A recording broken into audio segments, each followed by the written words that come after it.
हाथों में लिस्ट लिए एसपी अनन्या सिंह अपनी बहन ललिता की शादी की साड़ी खरीदने अकेले बाजार जा रही थी।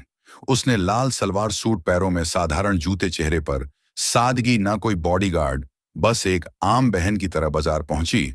उसे देख आसपास के दुकानदार पहचान भी ना पाए कि कौन आई है।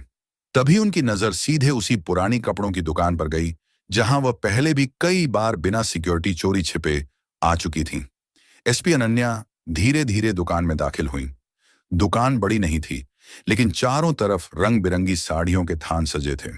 काउंटर पर मालिक हिसाब किताब में उलझा था और करीब 20 साल का एक लड़का ग्राहकों को साड़ियां दिखा रहा था।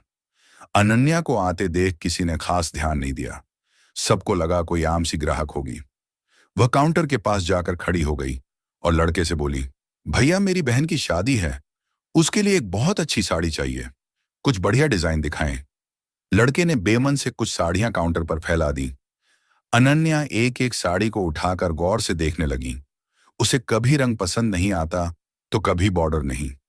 उन्होंने एक साड़ी को देखकर कहा, यह रंग बहुत हल्का है, ललिता पर खिलेगा नहीं। इसका बॉर्डर बहुत पतला है, शादी के हिसाब से जचेगा नहीं।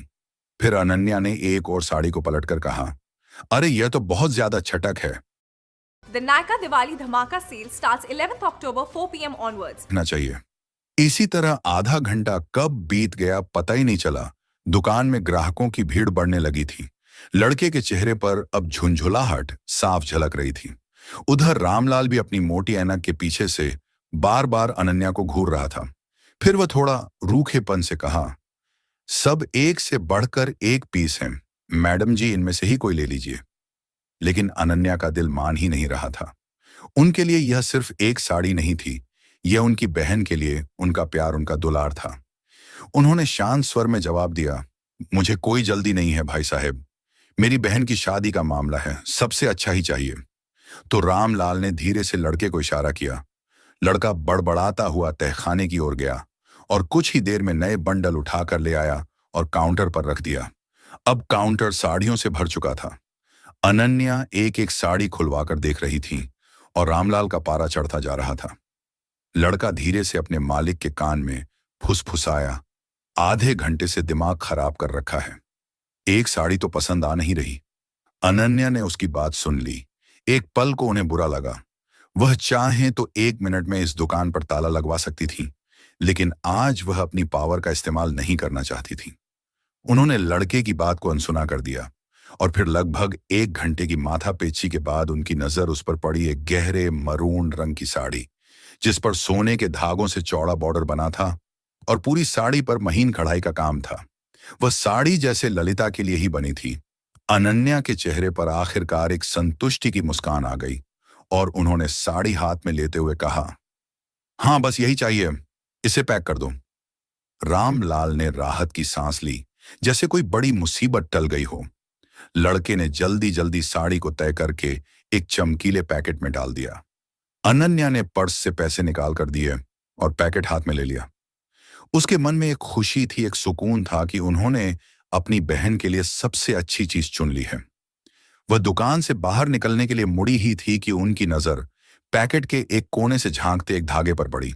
जो कुछ गड़बड़ थी। वह रुकी, पैकेट को खोला और साड़ी को दोबारा बाहर निकाला। उनके दिल की धड़कन बढ़ गई। साड़ी के बॉर्डर पर एक जगह से धागा टूटा हुआ था और उजड़ कर लटक रहा था। उन्होंने हल्के से उसे खींचा तो कढ़ाई की पूरी सिलाई खुलने लगी। यह एक डिफेक्टिव पीस था। अनन्या का चेहरा उतर गया। वह वापस काउंटर पर गई। उन्होंने रामलाल को दिखाते हुए कहा, भैया ये देखिए, इसमें तो धागा टूटा हुआ है, ये तो पूरी उधड़ जाएगी। रामलाल ने एक नजर साड़ी पर डाली और फिर बड़ी लापरवाही से बोला, अरे मैडम, इतना छोटा मोटा तो चलता है, आप ले जाएं, दर्जी से ठीक करवा लेना, कुछ नहीं होगा। अनन्या का गुस्सा अब बढ़ने लगा था। उनकी आवाज थोड़ी सख्त हो गई। वह रामलाल को बोली, चलता कैसे है, मैं इतने पैसे दे रही हूं, कोई फोकट में तो नहीं ले रही, मुझे ठीक साड़ी चाहिए। This 400 rupees samosa at the airport. Now I buy it guilt free. This samosa used to cost me 400 rupees. फोकट में तो नहीं ले रही, मुझे ठीक साड़ी चाहिए। अब रामलाल भी भड़क गया और कड़क आवाज में बोला, देखिए मैडम, अब बार बार तो नहीं बदल सकते, आपने खुद देखकर पसंद की है, अब इसमें हमारी क्या गलती, काउंटर के पीछे खड़ा लड़का भी हंसते हुए बोला, अरे मैडम, आपने तो सब कुछ जांच परख कर ही लिया था ना, अब नाटक क्यों कर रही हो? यह सुनते ही अनन्या के आत्मसम्मान को ठेस लग गई। वह एक अफसर थी, लेकिन उससे पहले एक ग्राहक थी, और एक ग्राहक के साथ ऐसा बर्ताव उन्हें बर्दाश्त नहीं था। उन्होंने दृढ़ता से कहा, सही साड़ी दो, वरना मेरे पैसे वापस करो। रामलाल ने आंखें तरेर लीं और बोला, पैसे वैसे वापस नहीं होंगे, ज्यादा ड्रामा मत करो यहां पर। अब तक दुकान में खड़े बाकी ग्राहक भी तमाशा देखने लगे थे। कानाफूसी शुरू हो गई थी। दुकान के अंदर का माहौल गर्म हो चुका था। अनन्या ने आवाज ऊंची करके बोला, दुकानदारी ऐसे नहीं चलती है, मैंने पूरा पैसा दिया है, या तो सही कपड़े दो या पैसे वापस करो। रामलाल ने चिल्लाते हुए बोला, क्यों बहुत बड़ी अफसर समझती हो? क्या खुद को तुम्हारे जैसे लोग रोज आते हैं? चलो भागो यहां से। यह सुनते ही अनन्या ने गुस्से में साड़ी का पैकेट काउंटर पर पटक दिया। भीड़ अब और बढ़ गई थी। लड़के ने पीछे से एक और तीर छोड़ा। अब शुरू हो गया इनका ड्रामा। अनन्या ने उसे घूर कर देखा। उनकी आंखों में वह सख्ती थी जो बड़े बड़े अपराधियों को भी चुप करा देती थी, लेकिन यहां कोई उन्हें पहचानने वाला नहीं था। रामलाल ने गुस्से में अपनी जेब से मोबाइल निकाला और चिल्लाते हुए बोला, ज्यादा हंगामा मत करो, वरना मैं अभी पुलिस को फोन करता हूं। वह बताएगी तुम्हें कि धौंस कैसे जमाते हैं। अनन्या के चेहरे पर एक व्यंग्यात्मक मुस्कान आई। हाँ कर लो, बुला लो पुलिस को, हम भी तो देखें तुम्हारी पुलिस क्या करती है। रामलाल को लगा कि वह डर नहीं रही है। उसने तुरंत थाने का नंबर मिलाया और स्पीकर पर डाल दिया। हेलो थानेदार साहब, गुप्ता साड़ी भंडार से बोल रहा हूं। यहां एक औरत बिना वजह झगड़ा कर रही है, दुकान में हंगामा मचा रखा है, जल्दी किसी को भेजिए। फोन करते ही भीड़ में फुसफुसाहट और तेज हो गई। अरे, इसने तो पुलिस ही बुला ली। अनन्या ने कुछ नहीं कहा। उन्होंने पास पड़ी एक पुरानी लोहे की कुर्सी उठाई और दुकान के गेट पर जाकर बैठ गईं। उन्होंने आसमान की तरफ देखा और एक पल के लिए उन्हें ललिता का चेहरा याद आया, उसकी शादी का सपना याद आया। लेकिन अब यह सिर्फ एक साड़ी की बात नहीं थी, यह उनके आत्मसम्मान की लड़ाई बन चुकी थी। वह पीछे नहीं हट सकती थी। वह उस कुर्सी पर शांति से बैठी थी, जैसे किसी तूफान के आने का इंतजार कर रही हो।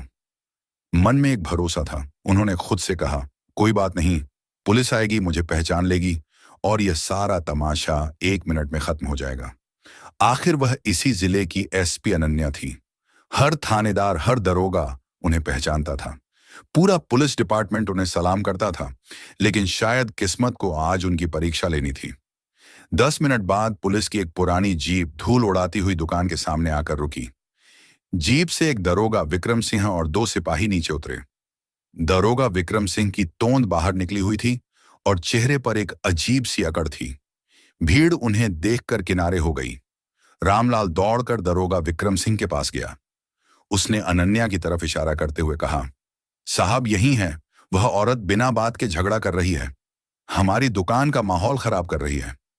दरोगा विक्रम सिंह ने बिना कोई सवाल पूछे अनन्या को ऊपर से नीचे तक घृणा भरी नजरों से देखा। अनन्या अभी भी कुर्सी पर बैठी थी। उनके चेहरे पर थकान थी, लेकिन आंखों में एक उम्मीद भी थी कि अब सब ठीक हो जाएगा। ब्रांड्स अगर फेक निकले तो सबको पता चलता है, इसलिए मैं हमेशा शॉप करता हूं सिर्फ मिंत्रा पे, जहां पे मिलते हैं 100। लेकिन आंखों में एक उम्मीद भी थी कि अब सब ठीक हो जाएगा। तभी दरोगा विक्रम सिंह ने गरज कर पूछा, कौन हो तुम, क्या तमाशा लगा रखा है? यहां अनन्या ने शांत होकर जवाब दिया, तमीज से बात करो। फिर उन्होंने कहा, मैं अनन्या सिंह हूं। दरोगा विक्रम सिंह अकड़ते हुए बोला, अनन्या सिंह हो तो क्या हुआ, किसी रानी के खानदान से हो क्या? दरोगा विक्रम सिंह ने बीच में ही उनकी बात काट दी। क्या तुम्हें दुकान में हंगामा करने का लाइसेंस मिल गया है क्या? अनन्या ने एक गहरी सांस ली। शायद तुम्हें पता नहीं है कि तुम किससे बात कर रहे हो। दरोगा विक्रम सिंह जोर से हंसा। हाँ हाँ पता है, अब सबकी मां बनोगी तुम। ज्यादा अकड़ मत दिखाओ, सीधे थाने चलो, वहां तुम्हारी सारी अकड़ निकालता हूं। एक सिपाही आगे बढ़कर अनन्या का हाथ पकड़ने लगा। अनन्या ने उसे घूर कर देखा तो वह एक पल को झिझक गया। ये देख भीड़ में खड़ी औरतें कानाफूसी करने लगी और बोली, ये तो अच्छे घर की है, पर है बड़ी झगड़ालू। तभी रामलाल ने दरोगा विक्रम सिंह को कंधे से पकड़कर धीरे से दुकान के अंदर ले गया। काउंटर के पीछे ले जाकर उसने अपनी पैंट की जेब से कुछ नोट निकाले और दरोगा विक्रम सिंह की जेब में खिसका दिए। साहब, इसको उठा ले जाएं यहां से, उसने फुसफुसाकर कहा। यह हमारा धंधा खराब कर रही है, जो भी खर्चा पानी होगा मैं देख लूंगा। दरोगा विक्रम सिंह ने नोटों पर एक नजर डाली। उसके होंठों पर एक गिरी हुई मुस्कान आई। रिश्वत की गर्मी ने उसकी अकड़ को और बढ़ा दिया। वह भीड़ की तरफ देखते हुए बाहर निकला। अनन्या अब भी उसी कुर्सी पर बैठी थी। वह सोच रही थी, अब तक तो इसने मुझे पहचान लिया होगा, अब यह नाटक खत्म होगा। पर दरोगा विक्रम सिंह ने सिपाहियों को इशारा किया। इस बार दोनों सिपाहियों ने आगे बढ़कर अनन्या की दोनों बाहें मजबूती से पकड़ लीं। अनन्या चौंक गई। यह क्या बदतमीजी है, मेरी बात तो सुनो। दरोगा विक्रम सिंह ने सीटी बजाते हुए जीप की तरफ इशारा किया और बोला, बहुत बोल लिया तुमने, अब थाने चलो, वहीं पता चलेगा कौन कितना बड़ा अफसर है। भीड़ में से किसी ने ताना कसा, देखो देखो बड़ी मैडम बनने आई थी, अब हवालात में चक्की पीसेंगी। रामलाल दूर खड़ा अपनी मूंछों पर ताव देते हुए हंस रहा था। एसपी अनन्या की आंखों में आग जल रही थी, लेकिन उस वक्त उनकी आवाज से ज्यादा भारी था कानून के रखवालों का वह हाथ जो आज एक बेकसूर को पकड़ रखा था। उन्होंने कोई विरोध नहीं किया।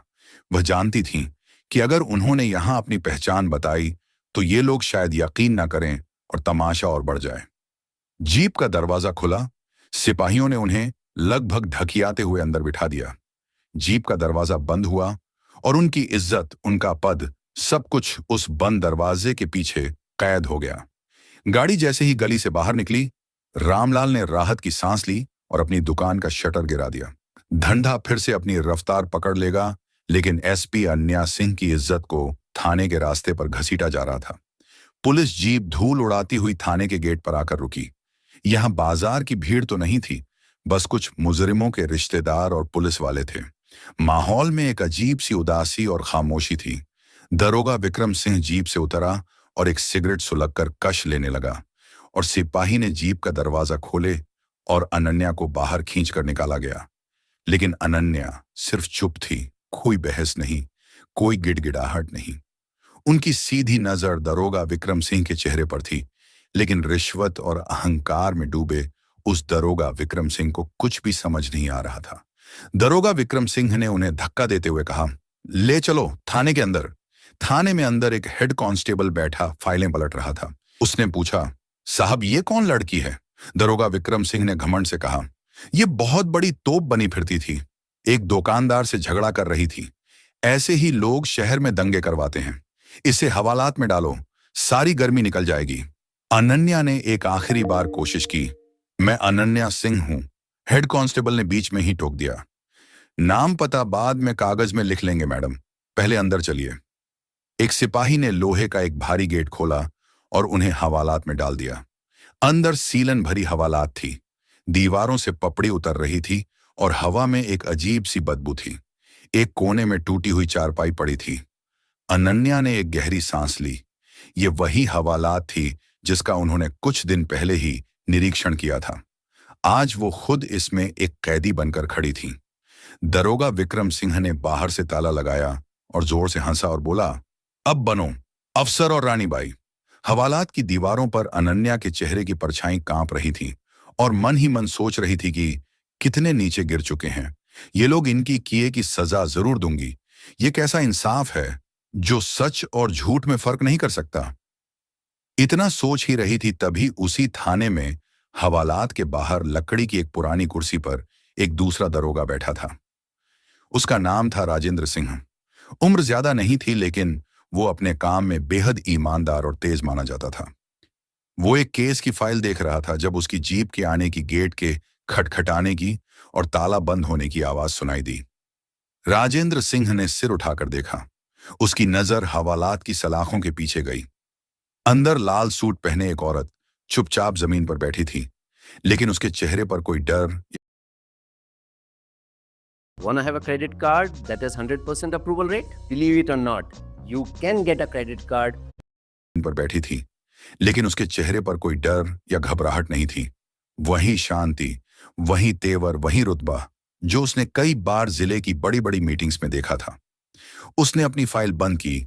एक अजीब सी बेचैनी उसे हवालात की तरफ खींच ले गई। उसने पास जाकर हवालात के छोटे से झरोखे से अंदर झांका। 1 सेकंड के लिए उसका माथा ठनका। अरे ये तो उसके मुंह से बस इतना ही निकला। उसने पास खड़े एक सिपाही को इशारा किया। ये कौन है, किस केस में लेकर आए हो? सिपाही ने हंसते हुए पूरी कहानी बता दी। साहब एक दुकानदार से झगड़ा कर रही थी। दरोगा विक्रम सिंह साहब पकड़ लाए। कह रहे थे बड़ी अफसर बनती थी। राजेंद्र ने उसकी बात पर ध्यान नहीं दिया। उसकी आंखें सीधे अंदर देख रही थीं। तभी हवालात में बैठी अनन्या ने भी नजर उठाकर उसे देखा। एक पल के लिए दोनों की आंखें मिलीं और अगले ही पल राजेंद्र का खून सूख गया। वह समझ गया कि कितना बड़ा बवंडर आ चुका है। यह कोई आम औरत नहीं है, यह पूरे जिले की एसपी अनन्या सिंह है। वह सिपाही पर दहाड़ा। यह कोई मजाक नहीं है। गेट खोल जल्दी। सिपाही घबरा गया और बोला, पर दरोगा विक्रम सिंह साहब ने मना किया है। राजेंद्र की आवाज पूरे थाने में गूंज गई। मैंने कहा, गेट खोल। यह पूरे जिले की एसपी अनन्या सिंह है। तुम्हारे जैसे 50 दरोगा विक्रम सिंह मिलकर भी इनका बाल बांका नहीं कर सकते। यह सुनते ही सिपाही के हाथ पैर कांपने लगे। उसने कांपते हाथों से चाबी निकाली और ताले में लगाई। ताला खुला, कुंडा हटा। राजेंद्र ने सलाखों के उस पार खड़ी एसपी अनन्या सिंह को पूरी ताकत से सैल्यूट ठोका। उसकी आवाज में शर्मिंदगी और सम्मान दोनों थे। मैडम माफ कीजिएगा, हमसे बहुत बड़ी गलती हो गई। मैं अभी इस गलती की भरपाई करता हूं। हवालात की वही दीवारें जो कुछ देर पहले अनन्या की पहचान को मिटा रही थीं, अब सच को पूरी इज्जत से बाहर आते हुए देख रही थीं। हवालात का ताला खुलते ही एसपी अनन्या सिंह बाहर आईं। उनका चेहरा शांत था, लेकिन उनकी आंखों में एक तूफान छिपा था। राजेंद्र ने उन दोनों सिपाहियों और हेड कांस्टेबल को जमकर फटकार लगाई। कुछ ही मिनटों में यह खबर थाने से बाहर जैसे ही पहुंची कि हवालात में बंद औरत कोई आम महिला नहीं, बल्कि पूरे जिले की एसपी अनन्या सिंह है। दरोगा विक्रम सिंह के होश उड़ गए। उसका चेहरा पीला पड़ गया। माथे पर पसीने की बूंदें छलक आईं। अभी तक वह अपनी बहादुरी और अकड़ दिखा रहा था, लेकिन अब उसकी टांगें कांप रही थीं। वह बेतहाशा थाने की ओर भागा। सीढ़ियां चढ़ते हुए उसके पैर फिसल रहे थे। सांसें तेज हो गई थीं। कमरे का दरवाजा खोला तो सामने वही दृश्य था। हवालात खुल चुकी थी। एसपी अनन्या सलाखों से बाहर आ चुकी थी। चारों तरफ पुलिस वाले खामोश खड़े थे, जैसे किसी अपराध पर गवाह हों। दरोगा विक्रम सिंह ने जैसे ही अनन्या को देखा, उसकी आंखों में खौफ उतर आया। वह दौड़कर उनके पैरों में गिर पड़ा। माफ कर दीजिए मैडम, मुझसे बहुत बड़ी गलती हो गई। मैं आपको पहचान नहीं पाया। आप चाहें तो जो सजा दें मैं झेल लूंगा, बस मुझ पर दया कर दीजिए। उसकी आवाज कांप रही थी, हाथ जोड़कर गिड़गिड़ा रहा था। पूरे थाने में सिर्फ उसकी खून हारती हुई आवाज गूंज रही थी, लेकिन अनन्या का चेहरा शांत था। उनकी आंखों में गुस्सा नहीं, बल्कि एक ठंडी शक्ति थी, वह शक्ति जो अपराधी को पिघला दे। उन्होंने धीरे से कदम पीछे हटाए, उसकी ओर देखा और कड़क आवाज में कहा, तू सोच रहा है कि गिड़गिड़ाने से तेरी गलती माफ हो जाएगी? याद रख, यह कुर्सी कोई सौदा नहीं है जो रिश्वत और डर से बच जाए। यह जिम्मेदारी है और तूने उस जिम्मेदारी को पैसों और झूठे अहंकार के नीचे कुचल डाला। दारोगा विक्रम सिंह रोते हुए बोला, मैडम रहम कर दीजिए, घर वाले बच्चे सब भूखे मर जाएंगे। मैं अपनी पत्नी की कसम खाता हूं, अब कभी ऐसी गलती नहीं होगी। अनन्या ने उसकी बात बीच में ही रोक दी। उनकी आवाज पूरे थाने में गड़गड़ाहट की तरह गूंजी। बस अब तेरी यह नौटंकी मुझे और नहीं सुननी। तूने आम महिला समझकर जिस तरह से मेरे साथ दुर्व्यवहार किया, उसी तरह तूने न जाने कितनों के साथ ऐसा काम किया होगा। तू माफी के लायक नहीं है। आज से तू सस्पेंड है। एसपी अनन्या की यह बात सुनते ही पूरा थाना सन्नाटे में डूब गया। दारोगा विक्रम सिंह वहीं जमीन पर गिरा, सिर पकड़कर सुबकने लगा। उसके होंठ कांप रहे थे, लेकिन अब उसके पास कोई दलील नहीं बची थी। राजेंद्र ने तुरंत रिपोर्ट निकाली, सस्पेंशन का आदेश लिखा और उस दारोगा विक्रम सिंह को वहीं मौजूद पुलिस जीप में बैठाकर लाइन हाजिर करवा दिया। अब उसकी अकड़ धूल हो चुकी थी। अगले ही दिन उस कपड़ा रामलाल को भी नोटिस भेज दिया गया। ग्राहक के साथ धोखाधड़ी, झूठा केस दर्ज करवाना और प्रशासन के काम में बाधा डालना। उसकी दुकान का लाइसेंस रद्द करने की कार्यवाही शुरू हो गई। रात काफी हो चुकी थी, लेकिन अनन्या ने एक पल भी आराम नहीं किया। उन्होंने वॉशरूम जाकर अपने कपड़े ठीक किए, चेहरे पर पानी के छींटे मारे। वह दर्द व अपमान सब कुछ उन्होंने अपने अंदर समेट लिया था। एक सिपाही ने कहा, मैडम सरकारी गाड़ी भेज देते हैं। अनन्या ने सिर हिला दिया, नहीं, मैं अपनी कार से ही जाऊंगी। वह फिर से अफसर नहीं, सिर्फ एक बहन बनना चाहती थी। थाने से बाहर निकलकर जब वह अपनी पुरानी कार में बैठी तो उनकी आंखों में आंसू आ गए, लेकिन उन्होंने उन्हें बहने नहीं दिया। कुछ ही घंटों बाद उनकी गाड़ी उसकी घर के गेट पर रुकी। शादी के घर में शहनाई की गूंज थी। चारों तरफ हंसी, मजाक, नाच गाना और मेहमानों की चहल पहल थी। ललिता अपनी सहेलियों से घिरी हुई थी और उसके चेहरे पर दुल्हन बनने की एक अनोखी चमक थी। उस चमक के बीच उसकी आंखें बार बार अपनी बड़ी बहन अनन्या को ढूंढ रही थीं। अनन्या वहीं थी, हर रस्म में ललिता के साथ खड़ी। Live freely and celebrate the moments that matter. For special dinners and